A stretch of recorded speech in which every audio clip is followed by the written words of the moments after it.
Olá, pessoal. Vamos continuar com a nossa leitura do livro de Pastor Luciano Subirá, Até que Nada Mais Importe, e vamos hoje ler o capítulo 3, cujo título é Um Deus Exigente.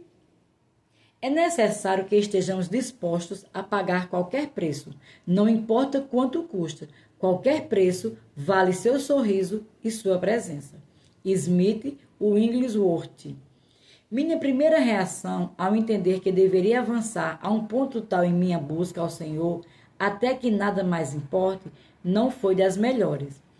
Como compartilhei anteriormente, o sentimento de uma aparente exigência exagerada da parte de Deus, como se fosse apenas uma forma de tornar as coisas mais difíceis para nós, roubava-me a capacidade de rendição e busca que eu precisava alcançar. Talvez você nunca tenha pensado dessa forma ou nada disso o tenha incomodado. Mas ao longo dos anos eu já tive contato com muita gente que se identificava com esse tipo de pensamento imaturo e carnal. Portanto, quero encorajá-lo a refletir no ensino deste capítulo, nem que seja para ajudar alguém que pensa dessa maneira. Embora a ideia desse ensino seja a de valorizar mais a bênção de compreender os porquês por trás dos princípios do que a crise em que eles podem gerar em alguns que não entendem. Por que Deus estaria tão interessado em que nós o colocássemos em primeiro lugar? Porque ele tem que ser o mais importante, a ponto de todas as coisas perderem a importância. Não sei se você já imaginou Deus como um sujeito um pouco exigente e um ser um tanto egocêntrico, mas eu já. Em minha carnalidade, já pensei e questionei essas coisas, obviamente sem ter a coragem de verbalizar ou oficializar esse pensamento. Preferi acreditar que era um mero e momentâneo devaneio a imaginar que fosse uma espécie de julgamento. Era quase como se em meu íntimo eu estivesse vontade de dizer: desculpa-me, Senhor. Sei que essa provavelmente não deva ser a verdade a teu respeito e que o problema deve ser a minha limitação e falta de entendimento. Mas às vezes me parece um pouquinho que tu tens uma necessidade muito grande de reconhecimento da nossa parte e uma leve inclinação a querer exercer domínio sobre nós. Algumas vezes eu me flagrava pensando no que Jesus classificou como o maior mandamento. Amarás, pois, o Senhor teu Deus de todo o teu coração, de toda a tua alma, de todo o teu entendimento e de toda a tua força. Marcos 12:30. Não se trata apenas de amá-lo, como eu afirmei no capítulo 1. Trata-se de amá-lo com amor total, como tudo o que há em nós. Parece ser uma exigência, e tanto, não é mesmo? Outras vezes, eu também me via pensando na ordem de Jesus sobre dar prioridade ao reino de Deus acima das nossas necessidades básicas. Portanto, não vos inquieteis dizendo: que comeremos, que beberemos, ou com que nos vestiremos? Porque os gentios é que procuram todas estas coisas, pois vosso Pai Celeste sabe que necessitais de todas elas. Buscais, pois, em primeiro lugar o seu reino e a sua justiça, e todas estas coisas vos serão acrescentadas. Mateus capítulo 6, do verso 31 ao 33. Essa ideia do lugar de importância acerca de Deus e do seu reino pode ser assustadora se não tivermos um entendimento correto. É lógico que se imaginasse no lugar do Criador, provavelmente não aceitaria esse tipo de comentário vindo de uma das minhas criaturas. Mas a intenção desses pensamentos não era disputar com Deus o certo e o errado. O que eu queria, de fato, com toda sinceridade, era entender melhor tanto o Senhor como o seu princípio de exigir que Ele seja o primeiro em nossa vida. Não queria me opor ao que ele estabeleceu por meio da sua palavra. Não tinha a menor intenção de discutir se era ou não razoável. Só queria entender a melhor lógica por trás disso para não só facilitar a minha própria entrega, como também desfrutar melhor dos benefícios de tal rendição. Deus não precisa disso. A primeira coisa que o Senhor me levou a entender, não só racionalmente, mas por revelação, e não me refiro com esse termo a alguma espécie de visão mística, mas ao entendimento espiritual de fato, é que esse lugar que o Pai Celeste quer ocupar em nossas vidas não é uma necessidade dele, é algo de que nós é que temos necessidade, é para o nosso próprio bem. Veja bem, eu criei 2 filhos que atravessaram a fase da adolescência sem grandes dificuldades, mas eu sabia, como adolescente que fui, os desafios e contrariedades à fé e aos valores bíblicos que eles enfrentariam, especialmente na escola. Sempre tentei levá-los a confiar em mim e na Kelly, minha esposa e mãe deles. Tentei mostrar-lhes desde bem cedo que os pais sempre têm razão. Por quê? Certamente não era pelo fato de nós, os pais, termos algum problema de autoimagem. Não tínhamos necessidade alguma desse nível de confiança deles. Mas queríamos isso para o bem deles mesmos. Eles é que precisavam nos ter em um lugar de alta confiança para que outras vozes e conselhos dos amigos e dos não amigos não concorressem com aquela voz de instrução paternal que os guardaria e protegeria. O curioso é pensar que quando criança, no auge da minha imaturidade, eu também não achava justo os pais terem razão ou estar numa posição de terem de ser obedecidos, embora eu recebesse contínuos avisos do meu pai, daquele do tipo, um dia você vai me entender, e não levasse muito a sério. Porém, o tempo passou e eu me tornei pai e passei a estar na mesma posição em que meus pais também um dia estiveram. E foi quando me dei conta de que havia chegado a minha vez de dizer aos meus filhos que um dia também dirão aos meus netos, um dia vocês irão me entender. Sempre tentei levar meus filhos a entender que eu estava interessado no bem deles. Se isso vale para nós, os pais terrenos que Jesus classificou como maus, Mateus 7,11, o que dizer do Pai Celeste que é perfeito? Mateus capítulo 5, verso 48. É necessário entender que Deus não é carente, não tem problemas de autoestima, não sofre de um ego inchado ou cheio de necessidades. Não. Ele é completo e absoluto em si mesmo. Um dos nomes com os quais ele se revela nas Escrituras é El Shaddai. Estudiosos acreditam que esse nome remete não só ao significado de Todo-Poderoso, mas também engloba a ideia de um Deus que é mais do que suficiente. O Senhor não necessita do nosso amor e atenção. Não necessita que o coloquemos em primeiro lugar em nossa vida, tampouco precisa da nossa adoração ou obediência. Quem precisa dele nesse lugar de distinção somos nós. É para o nosso próprio bem. Somente assim não nos perderemos diante daquilo que promove a concorrência ao seu senhorio. Jesus nos advertiu de que poderia haver outros senhores disputando o senhorio divino em nosso coração.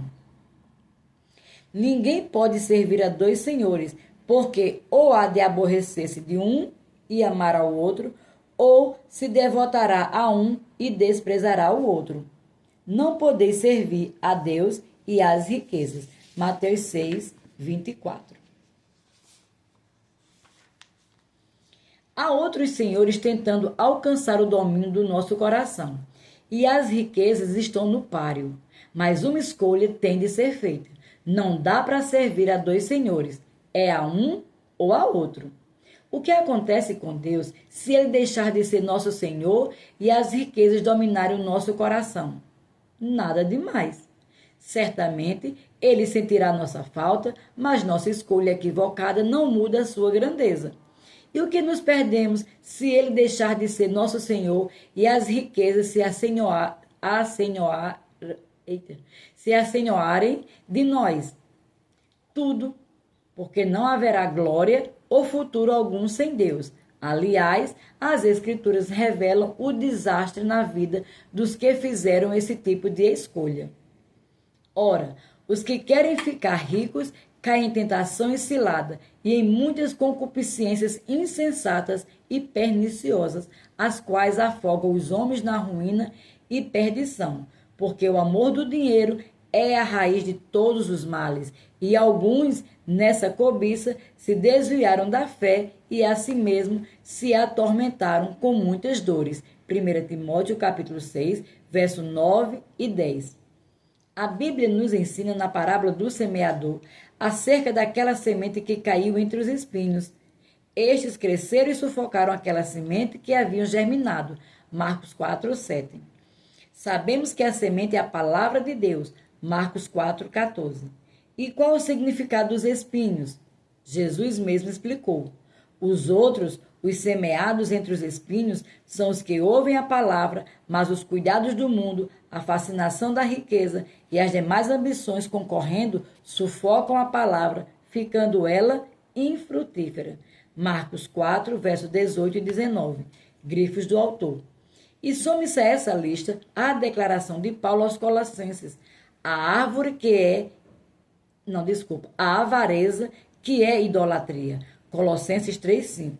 Sim, é isso mesmo.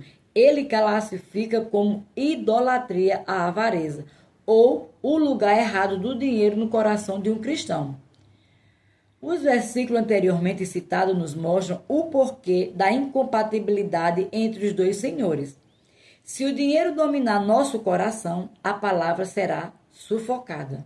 Poderemos nos desviar da fé, além de outros sofrimentos e dores. Portanto, quem perde em caso de não haver o senhorio divino no coração do homem?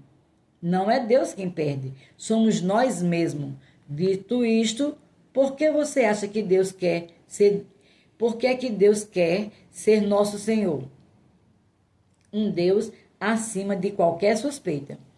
Quando avaliamos o desejo de Deus de ser o primeiro, o mais importante, o que deve exercer maior atração e domínio sobre o nosso coração, e a interpretarmos isso como abuso ou egocentrismo, é porque nossa natureza carnal está avaliando quais seriam os nossos motivos corrompidos para desejar isso se estivéssemos em seu lugar. O Deus perfeito e incorruptível, que não tem necessidade de coisa alguma, só tem um motivo para desejar esse lugar: guardar o nosso coração de outros senhores que destruirão nossa vida. Portanto, não estamos falando de controle, e sim de proteção.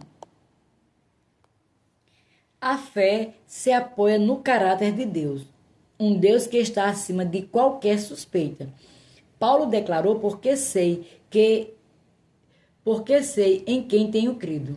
2 Timóteo capítulo 1, 12.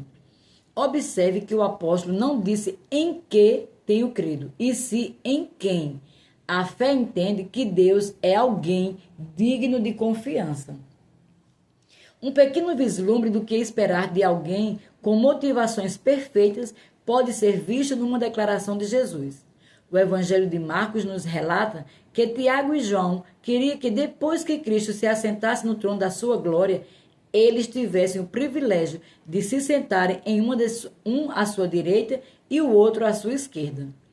Era mais ou menos como um pedido para serem ministro da Fazenda e ministro do Planejamento, ou algo do gênero. Qual a reação que isso gerou? A Bíblia diz: ouvindo isto, indignaram-se os 10 contra Tiago e João. Marcos 10, verso 41. E por que se indignaram? Obviamente porque cada um deles também queria o mesmo lugar. Isso revela o tipo de motivações que temos. Mas que dizer do Senhor Jesus? Observe a declaração dele e conclua você mesmo. Mas Jesus, chamando-os para junto de si, disse-lhes: sabeis que os que são considerados governadores dos povos têm-nos sob seu domínio, e sobre eles e os seus maiorais exercem autoridades. Mas entre vós não é assim. Pelo contrário, quem quiser tornar-se grande entre vós, será esse o que vos sirva. E quem quiser ser o primeiro entre vós, será servo de todos. Pois o próprio Filho do Homem não veio para ser servido, mas para servir e dar a sua vida em resgate de muitos. Marcos 10, do verso 42 ao 45. Não podemos olhar para Deus com o filtro de nossas limitações e motivações erradas. Ele é perfeito. Marcos 5, 48. Ele nunca falha, ele nunca erra. Ele é o Deus que não pode mentir. Tito, capítulo 1, verso 2. Ele é fiel. 2 Tessalonicenses, capítulo 3, verso 3. Como disse Paulo, que diremos, pois? Há injustiça da parte de Deus? De modo nenhum. Romanos 9, 14. Calculando o custo. Alcançar aquele nível de busca em que nada mais importe não é opcional. É o padrão divino para todo crente em Jesus. Às vezes, somos levados a acreditar que aqueles que cumprem o padrão da busca apaixonada são os que poderíamos classificar como crentes especiais, enquanto aqueles que não cumprem o padrão seriam classificados como crentes normais. Grande engano. Preste atenção ao que o nosso Senhor fala acerca disso. Grandes multidões o acompanhavam e ele, voltando-se, lhes disse: se alguém vem a mim e não aborrece a seu pai e mãe e mulher e filhos e irmãos e irmãs e ainda a sua própria vida, não pode ser meu discípulo. E qualquer que não tomar a sua cruz e vier após mim, não pode ser meu discípulo. Lucas 14, verso 25 ao 27. Parece-me que muitos acham que os cristãos que decidem tomar a sua cruz são especiais. Então, o que dizer dos que não tomam a sua cruz? Seguindo essa linha de raciocínio, acabamos concluindo que eles são os normais. O problema é que, pelas Escrituras Sagradas, essa ideia não tem base alguma. Jesus ensinou que quem não toma a sua cruz não pode ser seu discípulo. Ou se toma cruz e é um discípulo de Cristo, ou não se toma a cruz e não é um discípulo de Cristo. Não tem outra forma de ver isso. Como disse François Fenelon, não há outra forma de viver esta vida cristã a não ser mediante uma contínua morte para o eu. É importante observar também que depois de classificar quem é e quem não é discípulo, na sequência de seu ensino, o Senhor Jesus nos mostra que todos deveriam aprender a calcular o custo antes de se lançar em qualquer empreitada.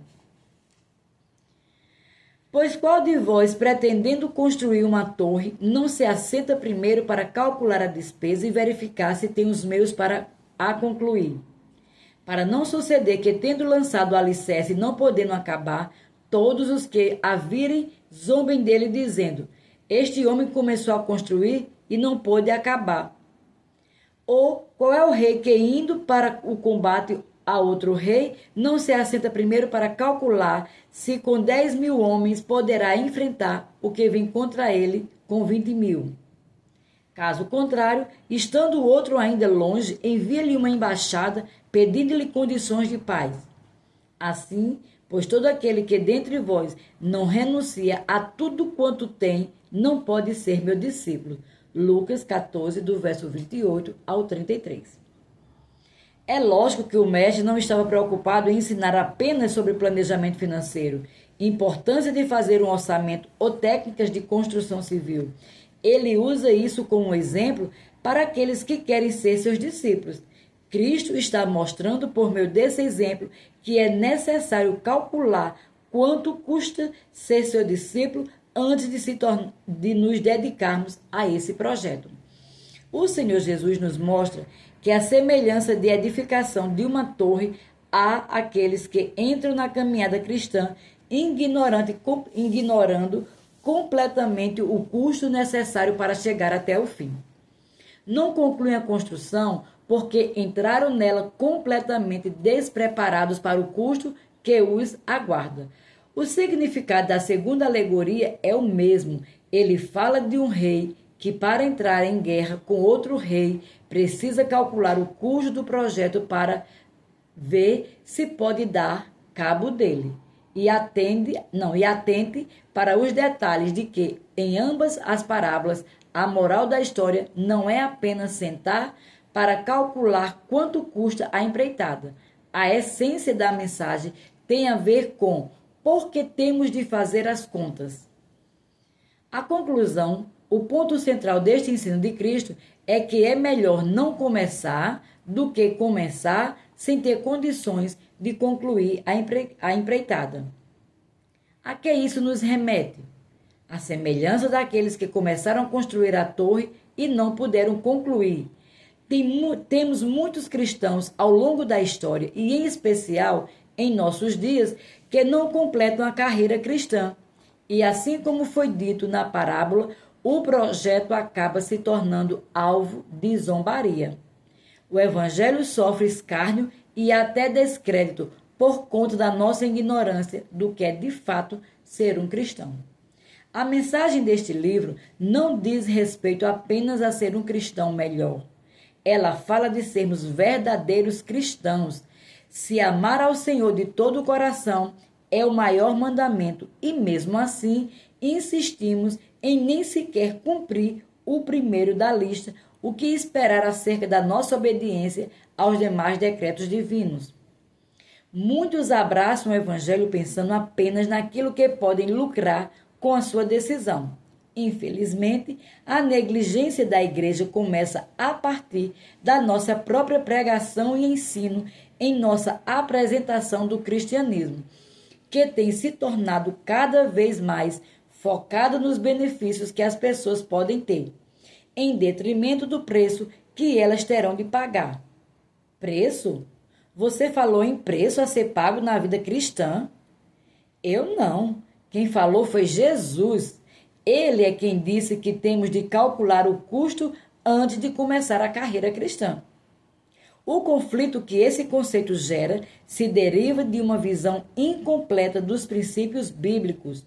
Ultimamente tenho ouvido muita gente afirmar que quem entende a graça sabe que não há lugar para esforço na vida cristã. O problema dos que fazem tal afirmação é que estão apenas com parte da verdade, não estão enxergando o quadro todo. Quando chegamos a Cristo, recebemos uma salvação que é pela fé e não por obras. Efésios 2, verso 8 e 9. Não há mérito algum em nós e nada que possamos fazer que nos qualifique a receber a salvação como se ela fosse algum tipo de recompensa. Isso é mais do que óbvio e ninguém questiona essa verdade. Porém, uma coisa é dizer que nossos esforços não nos fazem merecedores. O que é fato outra coisa é dizer que eles não são necessários e que não podem, em hipótese alguma, interagir com a graça. O próprio Cristo afirmou: esforcem-se para entrar pela porta estreita, porque eu lhes digo que muitos tentarão entrar e não conseguirão. Lucas 13, verso 24, na versão NVI. Se não há necessidade de esforço, por que Jesus exigiria isso de nós? A graça não é uma obra unilateral da parte de Deus. O acesso à graça é por meio da fé. Romanos 5:2. Se eu não crer, não acesso os depósitos da graça. Portanto, a graça não apenas age em nossa vida, ela reage ao nosso comportamento de fé. E essa fé não expressa somente por meio de palavras, Romanos 10, verso 9 e 10, mas também por meio de obras, Tiago 2, verso 17 e 18. As recomendações bíblicas sobre diligência, dedicação e esforço são abundantes no Novo Testamento, embora elas nos façam merecedores de Deus ou de seu reino. Não significa em absoluto que Deus e seu reino não mereçam nossa diligência, dedicação e esforço. Observe a instrução do apóstolo Pedro. Por isso mesmo, vos reunindo toda a vossa diligência, por isso, irmãos, procurai com diligência cada vez maior confirmar a vossa vocação e eleição, porquanto, procedendo assim, não tropeçareis em tempo algum. 2 Pedro 1,10. A direção é clara e específica, reunir toda diligência. Não parte dela, mas ela toda. E depois de empregarmos toda a diligência que já temos, ainda precisamos crescer para aquele nível de dedicação que ainda não temos, ou seja, uma diligência cada vez maior. Paulo também está disposto a dar o melhor de si para viver a vida cristã. Em sua defesa diante de Félix, governador romano, o apóstolo diz: por isso também me esforço por ter sempre consciência pura diante de Deus e dos homens. Atos 24, verso 16. Escrevendo aos Coríntios, ele declara: é por isso que também nos esforçamos, quer presentes, quer ausentes, para lhe sermos agradáveis. 2 Coríntios 5, verso 9. Além de falar do seu próprio esforço, o apóstolo também recomendava aos cristãos que se esforçassem. Esforcem-se para ter uma vida tranquila, cuidar dos seus próprios negócios e trabalhar com as próprias mãos, como nós os instruímos. 1 Tessalonicenses capítulo 4, verso 11, na versão NVI. Insisto, isso não significa que alcançaremos resultados espirituais apenas mediante o esforço, mas sim que não viveremos o melhor de Deus sem Ele. Nosso amor e busca ao Senhor deve ser de todo o coração. Nossa obediência e diligência devem ser completos. E com o assunto de nossa entrega não é diferente. O Evangelho também requer rendição total. E precisamos, como afirmei anteriormente, notificar as pessoas a respeito do custo antes mesmo de elas começarem a caminhada cristã. Nossa geração tem recebido o evangelho transgênico, que apresenta muito bem os direitos do homem na aliança com Deus, mas se recusa a apresentar os deveres do homem no relacionamento com o Senhor. Quanto custa o reino de Deus? Alguém, em determinada ocasião, me perguntou: quanto custa o reino de Deus? Respondi de imediato: tudo o que você tem. A pessoa surpresa me questionou: mas não é de graça? E eu disparei: é pela graça, um favor imerecido, mas não é sem custo. Vamos examinar o que Jesus falou sobre esse assunto. O reino dos céus é semelhante a um tesouro oculto no campo, o qual certo homem, tendo achado, escondeu, e transbordante de alegria, vai, vende tudo o que tem e compra aquele campo. O reino dos céus é também semelhante a um que negocia e procura boas pérolas, e tendo achado uma pérola de grande valor, vende tudo o que possui e a compra. Mateus 13, do verso 44 ao 46. O ensino é o mesmo nas duas parábolas, tanto na primeira como na segunda alegoria. Temos alguém que encontra algo muito valioso, o campo, como o tesouro e a pérola. E em ambos os casos, o texto diz que a pessoa vende tudo o que possui para adquirir o que encontrou. É lógico que a Bíblia não está dizendo que compramos nossa entrada no reino de Deus, mas está dizendo que isso nos custa tudo o que temos. Como é possível conciliar isso? Voltando à conversa que mencionei anteriormente, ao responder que a entrada no reino de Deus é pela graça, mas não sem custo, a mesma pessoa me questionou outra vez: você está querendo dizer que temos de comprar nossa entrada no reino? Ao que respondi: não, você não compra nada. Na verdade, você é quem é comprado. E passei, então, a explicar para essa pessoa a obra da redenção. A palavra de Deus nos revela que Jesus nos comprou para o Pai. E entoava um novo cântico dizendo: digno és de tomar o livro e de abrir os selos, porque foste morto e com teu sangue comprastes para Deus os que procedem de toda tribo, língua, povo e nação. Apocalipse capítulo 5, verso 9.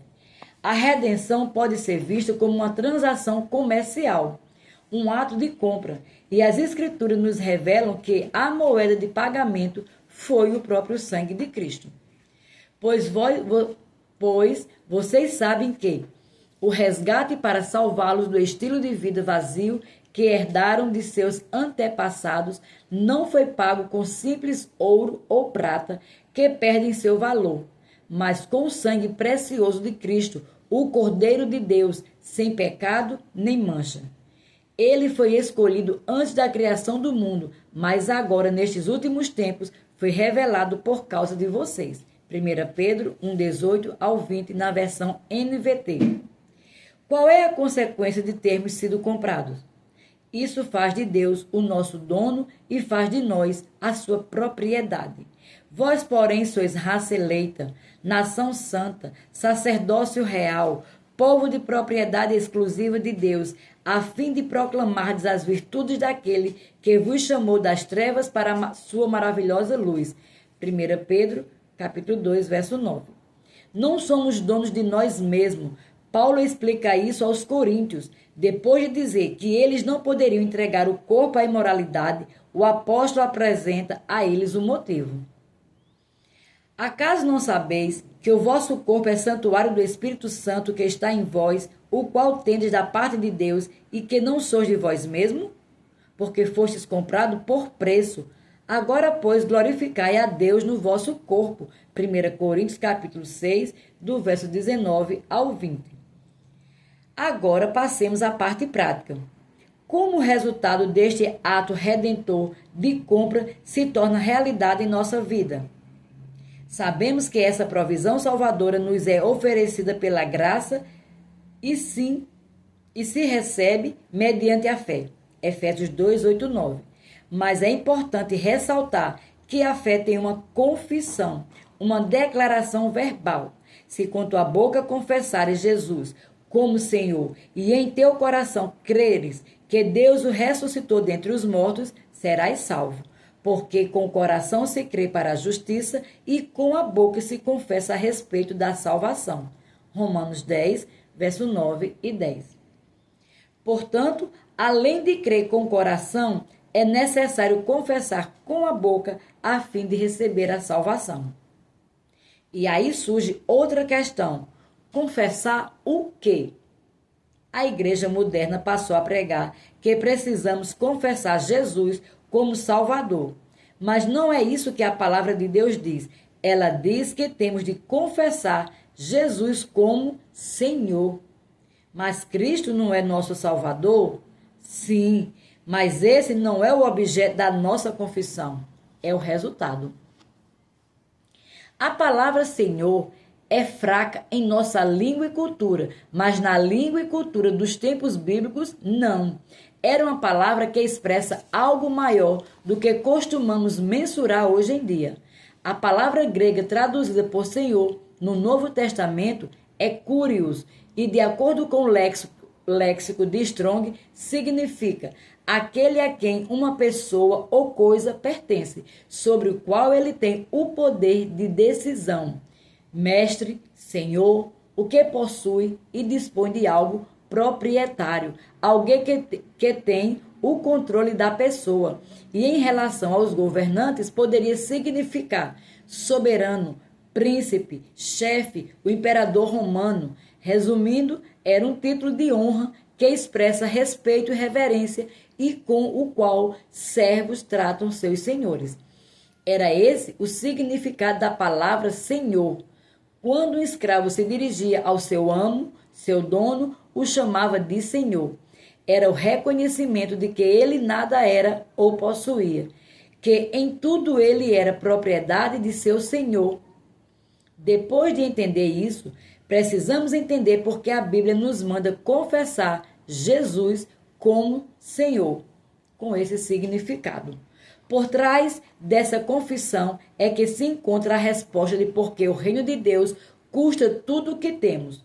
O ato redentor de compra realizado por Jesus requer uma apropriação de fé e uma confissão que reconhece que torna legítimo o ato da compra. Ao confessar que Jesus é Senhor, estamos reconhecendo o direito que Ele tem de ser o nosso dono e a consequente condição de sermos sua propriedade. No momento em que nos curvamos ao senhorio de Cristo e o reconhecemos como nosso dono, estamos desistindo de possuir qualquer coisa ou mesmo de ser senhores de nós mesmos. A única forma de entrar no reino de Deus é mediante esse reconhecimento. Portanto, não há duas opções de cristianismo. Uma é que você entrega o que quer e quando quer, e outra, mais abnegada, em que você entrega tudo. Só existe a última. E mais uma vez enfatizo: Deus não precisa ser Senhor sobre nossa vida e não necessita de nós como seus servos. Nós é que necessitamos estar debaixo de seu senhorio e da sua vontade. Quando mudarmos a forma de olhar para esse Deus maravilhoso, sem questionar o que pode parecer um alto padrão de exigência, reconhecendo seu caráter inquestionável e nos dispondo a viver a mais profunda redenção e busca, tudo será diferente. Neste capítulo, abordei o propósito de fazer de Deus o mais importante e primeiro em nossa vida. Isso diz respeito a nos proteger sob o seu senhorio. No próximo capítulo, darei ênfase às consequências de dar a ele esse lugar. E aqui concluímos o capítulo 3. Até o próximo, em nome de Jesus.